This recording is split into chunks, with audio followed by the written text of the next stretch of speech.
pas, comme je viens de le dire, poursuivre la séance, on va pas tenir compte de vos observations, mais malgré tout, je vais demander à quelqu'un qui est plus habilité que moi à vous donner la réflexion et la réponse à ce que vient de nous donner monsieur.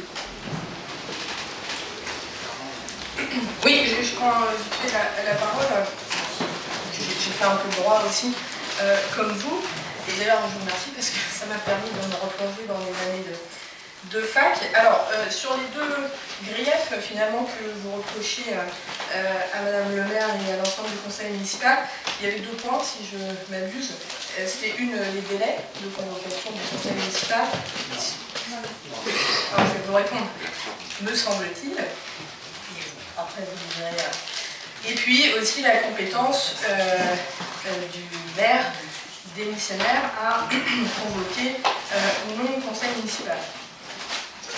Alors, je vais reprendre factuellement ce qui s'est passé. Madame le maire Marie Richard a envoyé au préfet le 24 juillet 2011 une lettre lui informant que, conformément aux dispositions de l'article L46-1 du Code électoral, elle informait donc monsieur le préfet qu'elle démissionnait à partir du 7 août 2011 de ses fonctions de maire.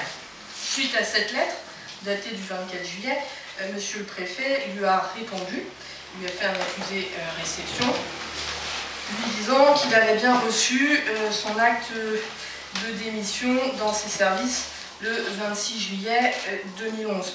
Ce qui est à peu près normal, il faut à peu près 2 jours pour enregistrer. Je vous rappelle que la lettre précédente de la maire stipulait que sa démission prenait effet le 7 août 2011. Le Code général des collectivités territoriales que vous avez cité stipule que le maire doit convoquer le conseil municipal dans les 15 jours qui suivent l'effet de la démission, c'est-à-dire 7 août plus 15, ça fait le 22 août, et si je ne m'abuse, nous sommes bien le 22 août. Sur la compétence de Madame le maire pour convoquer le conseil municipal, elle a convoqué le conseil municipal le 6 août 2011. Or, le 6 août 2011, elle était encore maire de la Festrie-Souvin, puisque sa démission prenait effet le 7 août. Donc, elle était tout à fait dans son droit. Donc, je vous invite à faire un recours, si ça vous intéresse. Alors, si ça vous amuse.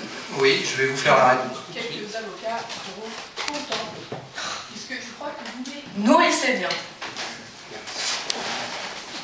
Bien, je vous demanderai de demander la parole pour avoir ce droit de réponse. Ceci dit, je crois qu'on va vous accorder le minimum de temps. Je crois que vous êtes exprimé assez longtemps. Ça va être très simple. Ça va être très simple et après, c'est très court, je pense. Sinon, je me permettrai d'intervenir, bien évidemment. Et on passera, nous, au vote, comme l'a dit Claire. Nous ne tiendrons pas compte de votre observation, de vos observations. Bien évidemment, et vous ferez ce que vous voulez par la suite. Libre à vous d'être dans la continuité.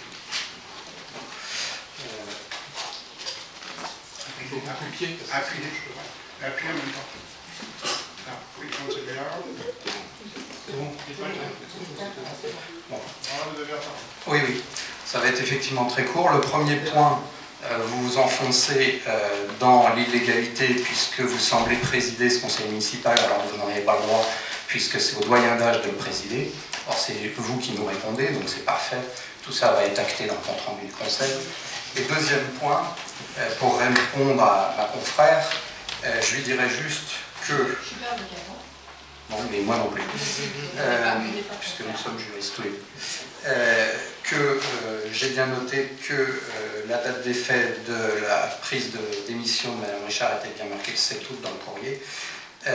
Que vous avez reconnu vous-même à l'instant, donc c'est parfait, que cette démission a été reçue par les services de la préfecture le 26 juillet. Et pourquoi est-ce que ce n'est pas valable? Tout simplement parce que la jurisprudence du Conseil d'État, de façon très claire, par 2 arrêts de 95 et 86, a dit que la prise de démission ne pouvait pas avoir de prise d'effet ultérieure et que donc c'est bien la date de réception par les services de l'État. Donc l'affaire est close. Nous aurons effectivement devant le tribunal tous les arguments, c'est même encore mieux puisque ça sera dans le compte-rendu du conseil municipal et venant de vous-même, puisque vous venez de reconnaître l'illégalité. Donc c'est parfait.